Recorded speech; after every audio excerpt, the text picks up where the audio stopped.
Fox 61 News at 10 starts now.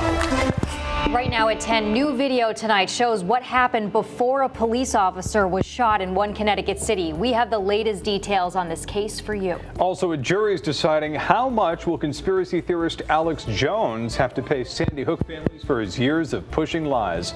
We'll tell you what happened in Waterbury Superior Court today. And Hartford is set, ready, and excited to welcome hundreds of people to the capital city for tomorrow's Hartford Marathon. How the city is preparing and what you need to know if you're going or driving anywhere near it. But first on Fox, dramatic new dash cam video shows the moments that led up to the shooting of a New Haven police officer. Good evening, I'm Jen Bernstein. And I'm Ben Goldman. Thanks for joining us here at 10. The Office of the Inspector General released that new look from the officer's cruiser earlier today. Fox 61's Alicia Machado joins us live in New Haven tonight with new information on this investigation and how neighbors are reacting. Alicia. Yeah, Ben, New Haven's police chief says Officer Chad Curry was shot in the ear and shoulder. He is at home recovering. Fairhaven neighbors say they are concerned after hearing news of this shooting and that the area where it happened is a dangerous one. Now, we do want to warn you, the video you're about to see is graphic and some viewers may find it disturbing.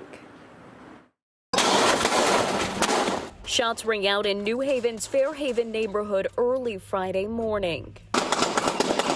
Dashcam video appears to show a suspect firing the first shots at a police cruiser near Chapel Street and Blatchley Avenue. New Haven police officer Chad Curry, a 9-year veteran, shot at multiple times by a suspect as the two exchanged gunfire Friday. This suspect immediately started firing unprovoked on Officer Curry, and he had no choice but to defend himself and fire back. That officer acted with courage and immediately acted in the way he needed to act. This all started Friday around 1:30 a.m. Officer Curry went to Chapel and Blatchley to respond to a single vehicle crash. Police say he found the suspect, 36-year-old Jose Claudio, pictured in the orange shirt, running away from the scene. Curry tried to stop the suspect. Yo, stop. Video then shows Claudio firing at Officer Curry's patrol car, hitting the front and other areas, according to police. They believe Curry was shot while inside his cruiser. Officer Curry then got out and returned fire. But Claudio can be seen running off. Nearby areas were under a temporary shelter in place. A neighbor who asked to remain anonymous for his safety tells us he was parking his car after work when the shooting happened.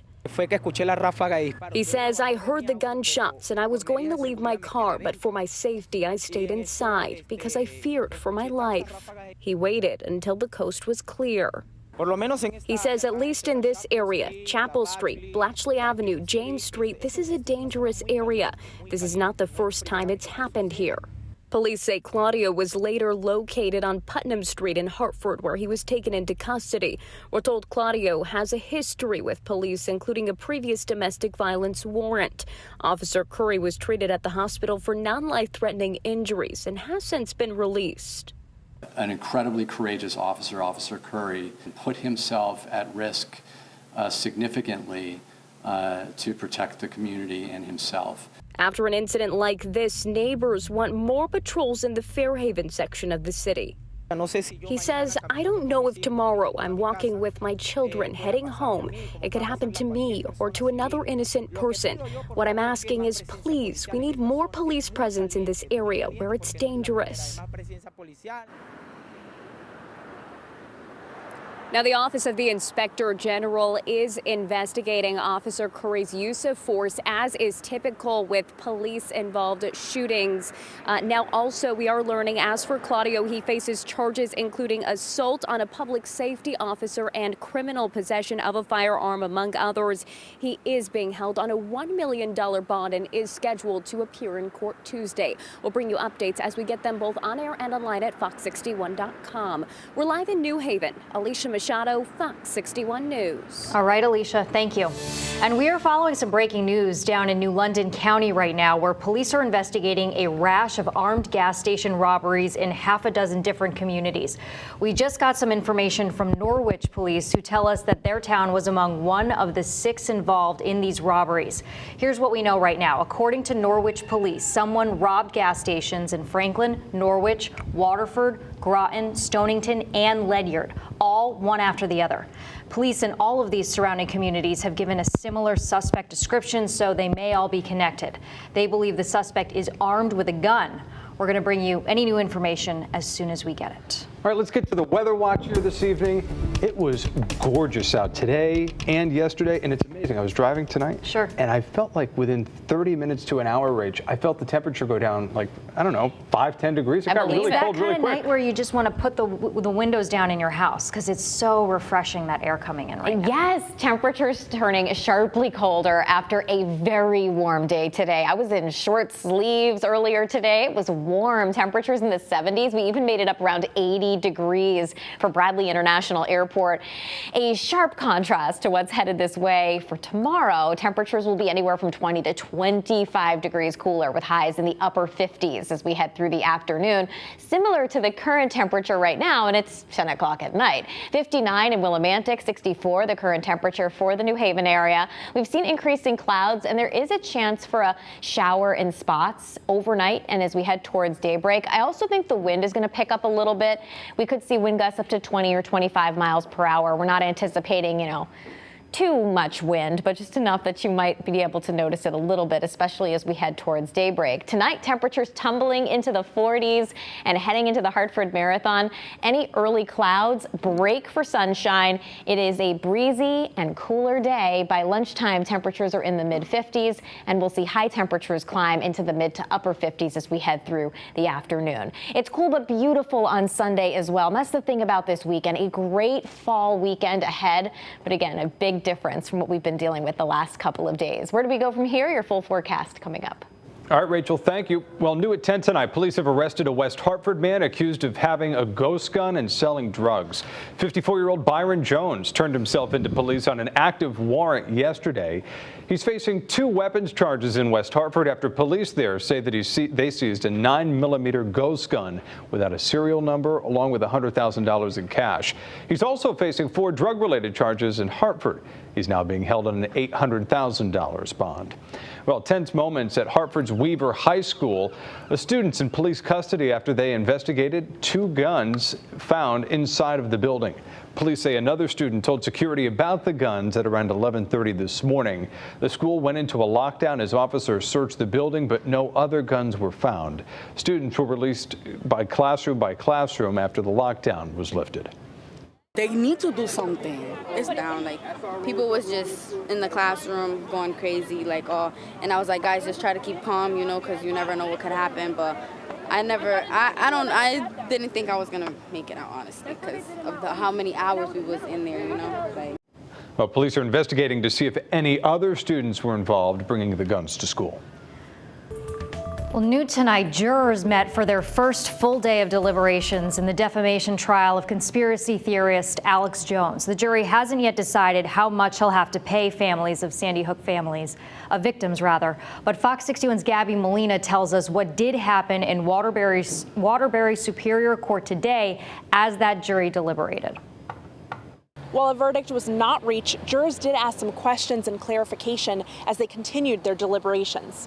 No decision yet as to how much Alex Jones will have to pay 8 Sandy Hook families and an FBI agent who responded to the scene. Jurors deliberated for their first full day on Friday. The courtroom remained closed for most of the day, except for when jurors came forward with questions. One, asking for a copy of the jury charge, which are the instructions they were given for coming to a decision. That just says that they're trying to do their job. The fact that they're asking means they really want to do it right. And this is where, when you get in the real fights between the jurors, they can point to the instructions and say, you see, what you just said, we're not allowed to think about that. The jurors will have to decide whether Jones should pay punitive damages, which are limited to attorney's fees and costs, or if the families should also receive compensatory damages, which does not have a cap on how much money could be awarded. Part of the instructions the jury received for reaching a verdict says, quote, "You must use human experience and apply sound common sense in determining the amount of your verdict." So now they bring their own world's experience and they got to start feeling each other out. They know they got to be unanimous, listen to each other, process, because it's a highly demanding role. On Friday, jurors also asked to see a specific piece of evidence. And it reads, quote, "Is there a video clip in evidence showing a profile photo of David Wheeler and William Aldenberg? If so, can we view it?" End quote. In his testimony, David Wheeler said he was the target of a conspiracy, that he was the same person as William Aldenberg, the FBI agent who's also a plaintiff in this case. The attorneys and the judge were confused by the jurors' question, and jurors ended up deciding they didn't need to see the evidence. They did ask, though, if there was a reason Erica Lafferty's name was included in the title of the lawsuit, but no one else's. I think we probably should just explain that all the plaintiffs are listed, but their short form caption only lists the first name. Jurors were dismissed just before 4:45, but not before receiving instructions from the judge to help them remain impartial. I know you know the rules. It is another long weekend for you, and it will probably not be easy for you to avoid anything about the case. But again, you'll put those blinders on and you'll continue to do what you've done all along. There will be no court on Monday. Jurors will continue on Tuesday. They have chosen once again to come in early at 9:30 in the morning. In Waterbury, Gabby Molina, Fox 61 News. Gabby, thank you. New at 10 tonight, a former Morris man will spend 5 years in prison for possession of child pornography. The U.S. Attorney for Connecticut says 41-year-old Kevin Curley used a hidden service website to receive more than 100 pictures and videos showing the sexual abuse of children. He was arrested in October of 2020 and pleaded guilty this past May. He'll have to report to prison on November 30th. The U.S. Attorney for Connecticut also says a Manchester man is facing federal child exploitation charges. 29-year-old Luis Rosado of Manchester is accused of using 2 Kick Messenger accounts to send dozens of videos showing children being sexually abused. Rosado is being charged with possession and distribution of child pornography. If convicted, he faces up to 30 years in prison. And new at 10, police in New London are searching for 3 men who are suspected of stealing a catalytic converter overnight. Officers say it happened near Williams and Chapel Streets just before 4 this morning. The men were reportedly in a white SUV with an unknown New York State license plate. Anyone with information should call New London police.